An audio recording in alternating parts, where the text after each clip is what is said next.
Hey everybody, I'm Hamza Krumza, and today we'll be going back to the roots of the channel with a standard Fast Castle Knight build on Arabia.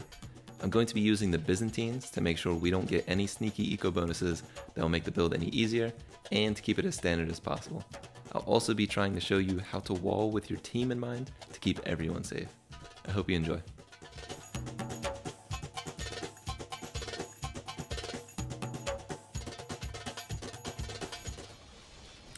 To get started, the Fast Castle Knights build is an extremely popular build in team games for the pocket position, and knowing the build is almost expected and required by most people who play Arabia team games. The objective is to get to castle as quickly as possible to produce knights, but simultaneously having the economy necessary to sustain production at home. With knights, you can be easily mobile across the entire map and close the distance to assist in the fights that are probably already happening on the flanks, or even to raid the enemy pocket. As a quick note, this build is rarely possible in 1v1 scenarios due to the shorter distance between you and the enemy on the map and the almost guaranteed chance of being rushed. This is a personal tier list for civilizations that perform this strategy well, having strong economy bonuses, cavalry discounts, or knights that are buffed in some way with their HP, speed, or armor being affected. You can pause the video here to get a good look at the civs, but if we're all good to go, then let's go make some knights. Alright, and let's get started. Let's start a little bit standard, and we're going to build our 2 houses with our 3 villagers, and we're going to queue up around, as many villagers as we can into the town center and rally them all onto our sheep and send house villagers over to our cow when they actually get produced. Now, just as a quick heads up, this is actually recording over the gameplay. I was recording this during the gameplay, but unfortunately, I was recording on the wrong mic and have to do this again. So hopefully I'll be able to make some small adjustments and be able to do this a little bit better, but here we go. So we're going to put the 8 through 11 population onto the wood line, and from there we should be able to sustain any type of wood production buildings that we're going to need early on. Just as a quick note, this is a standard build, right? So something that people have been commenting on for the other standard builds is how they could do it faster with other specific civilizations. You can always do these builds faster. For instance, you can do man-at-arms into archers faster with Britons. You can do a fast castle boom faster with Vikings. And the same thing goes for this, right? Like, you can do this faster or with less villagers using, let's say, the Franks. And I always want you guys to keep that in mind when you're actually doing these builds. Follow them to a T at first, and then once you get good enough to kind of do them and improvise, start doing so, because that's how you'll really maximize the strength of the civilizations you're choosing. That being said, we're about to wrap up putting our villagers on wood there, so let's go see what's up next. And I think we're going to be putting our villagers onto luring a boar. Yep, so the 12th villager is going to go or 12th population rather, is going to go and lure the boar. We're just scouting with our scout cavalry and our cow. Just as a quick note, our map here is awful, right? So we have a really open map, which means if we do wall this arena style, then we're gonna have some pretty bad time on the wood income. And since we're not like the Celt or something, it's not too good. But we're gonna build 2 houses with a 13th population villager. Send them over there, send the 14 through 16 over onto berries, and we're going to make sure this villager doesn't die, and I think we'll be good here. But yeah, so just to talk about the walling very quickly.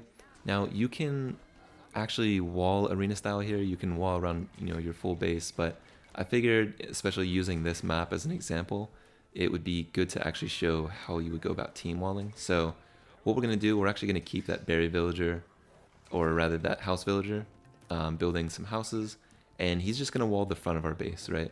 So as pocket, the whole point of kind of doing this is you're hoping that your teammates are also going to wall the front of their bases, and then you create this big long wall that everyone can prevent units from coming in, and everyone's kind of responsible for keeping the entire team safe, right?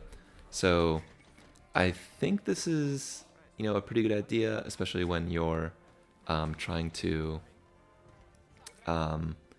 play like team games and you have access to like a Discord, or you're using pings. But, just talk about the build again. We're luring the boar, and we're going to send our 18th villager over to, or 18th population onto the berries, 19th population onto boar, and I lured the boar a little bit late here. Don't do that. Lure it on time. And we're going to put it on the town center, and we're going to start building a lumber camp with our 20th population villager. But yeah, so just to get back to the point of walling here, team walls only work when your team is also walling. Any hole in the wall is going to kind of set everything behind. So only really do this, or only really team wall, if you're depending on your the rest of your team to be reliable enough to actually go and follow up with that. So in this case, I use one of my berry villagers to wall consistently the entire time, because berries are the slowest gathering resource in the entire game, as far as I understand. Everything is 18 resources per minute, or in-game minute, from a villager with no eco bonuses. But with a berry villager, it's around 15 food per minute, so kind of bad. That's why we're using the berry villager there. We're also going to create 2 farms there, which we ended up doing. And we're going to send one of our villagers from our cow over to build these palisade walls. Now, just a comment really quickly on why I'm sending a cow villager there. You could send a wood villager to actually go and create that second layer of walls, or to help out walling.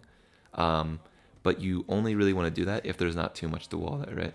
So because I have to wall so much, it's going to set me, pretty far behind on wood if I go and send a wood villager over to go and do that job. And it will end up delaying me worse than sending just a food villager over. Now, we need everybody, but who's going to delay us the least? Now, we're going to send our 26 through 28 population onto gold. I believe I had that flash up on the screen there. And we're sending it to gold. We're going to build the gate there so we're accessible. And we're just going to kind of assume that if this was a real game, then our teammate would be walling the rest over there. So we have everything prepared there. We're doing a little bit of scouting. We're going to queue up our Feudal Age, and we're going to research Loom. Always really important to research Loom, because the most disruptive thing to your economy is losing villagers, and you just don't want to do that. Now, on the way up to Castle Age, you're going to want to build a barracks, but you're not going to want to build it like this, right? So even I actually delete it here because I believe it's such an atrocious location that we're just going to wall the gap there, and we're going to build the barracks elsewhere. But the reason why we're doing this is, in a standard fast castle build, what you do is you build a stable, or rather, sorry, a blacksmith and a market, and that will be your 2 castle age or feudal age buildings for you to age up. But because we're going into knights, we need to actually go for a barracks first, so that we can build our stable come, castle age there. Now, I accidentally started building a second barracks there. I think I was just losing my mind there a little bit. But we're going to cancel that barracks. We're going to build as many farms as we can with our wood villagers here. And also in this case, I know how much wood I need when I actually reach Castle Age.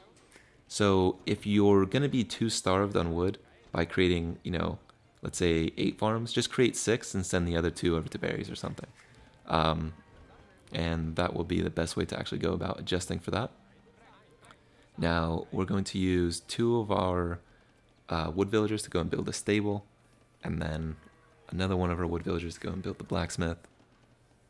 And we're going to build 2 villagers in Feudal Age, and they're both going to be designated over to gold, because we need the gold income to, be able to produce knights.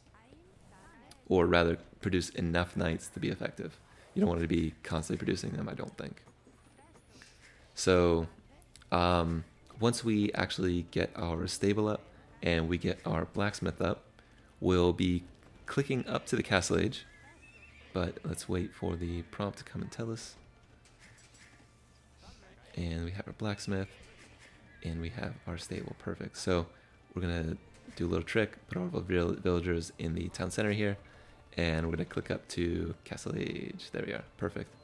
So on the way up, once we actually click up, we're going to want to build a second stable. And do not delete your barracks. This was a complete mistake. I don't know why I did that. Very rookie move. don't delete your barracks. You need that, especially if you're, trying to produce spears to counter scouts that are in your base or something. Please do not delete your barracks. That was not standard at all. Once you're done with your berries, send them over to your wood and build as many farms as you can with these villagers. But you're going to be pretty starved from wood after building that second barracks. So here I researched horse collar first, and I kind of recommend you do the same. But it's not 100% necessary. I would say that it's definitely a really good idea to research horse collar there. What I'd also say is when you can or when you have the resources, you're going to want to research double bit axe because you need that wood income to keep your farm production up, and eventually you're going to need enough wood to actually go build another TC. So we're building as many farms as we can. We're looking pretty good there. And everything is all sorted, right? So pretty much this is pretty much the build. But what we're going to want to do is kind of guide you over to creating at least the first town center and guide you through the economy of your early castle age, because I feel like that's pretty crucial. So when you go up, you're going to have just enough resources to build a few knights and a few villagers. So we're going to queue those up. We're going to queue up the knights. We're going to build a house preemptively because we don't want to get housed. And we're going to get our eco upgrades when we can. We're going to build our town centers when we can. But everything at this point is kind of dependent on how much resource or how many resources are building up on you and your economy. So we have 2 of those knights, and we can kind of send them out to our allies. Here I'm not really doing that because I'm playing against AI. I really wanted to do this build against real people, but for one reason or another, this patch, playing multiplayer lobbies for 4v4, ends up lagging a little bit too hard to produce like good quality footage. So we're just gonna go with the AI here. And I deleted a wall there. You could build a gate, but I just figured it'd be quicker just to pop a hole. And we're gonna save up some wood, and when we have enough wood, we're gonna go build our town center just like that. So at this point, you can do a few things. Like when you reach castle age, you could have put the new villagers onto gold instead of wood, and then we could have kept producing knights and delayed that second town center a little bit. You could have taken some villagers off of gold just so that you could produce a few knights. You could hold back on building a second stable and maybe only one stable so that you can go an early town center or a faster town center. But at this point, the build is all up to you. And kind of continue at your discretion and adapt it as you need it, because every game of AoE is like an art, and you're always going to need to adapt it. So build as you need and raid as you are required. So that being said, that's all I have for this video. I'm going to have a link to the Discord down in the video description below. Would love if you guys came and joined there. Always looking for suggestions to improve, and that's one of the best places to actually give that feedback. As a quick side note, if anyone knows of any good overlays that I could use to better improve the build order listings, so instead of 1 villager, 2 villager here, up at the top in green and red text, if you have some type of overlay that would do that better, please let me know, and I will do my best to incorporate it into the next build order video. That being said, that's all I have for today. Join the Discord, and thank you guys for watching. I'll see you guys in the next video.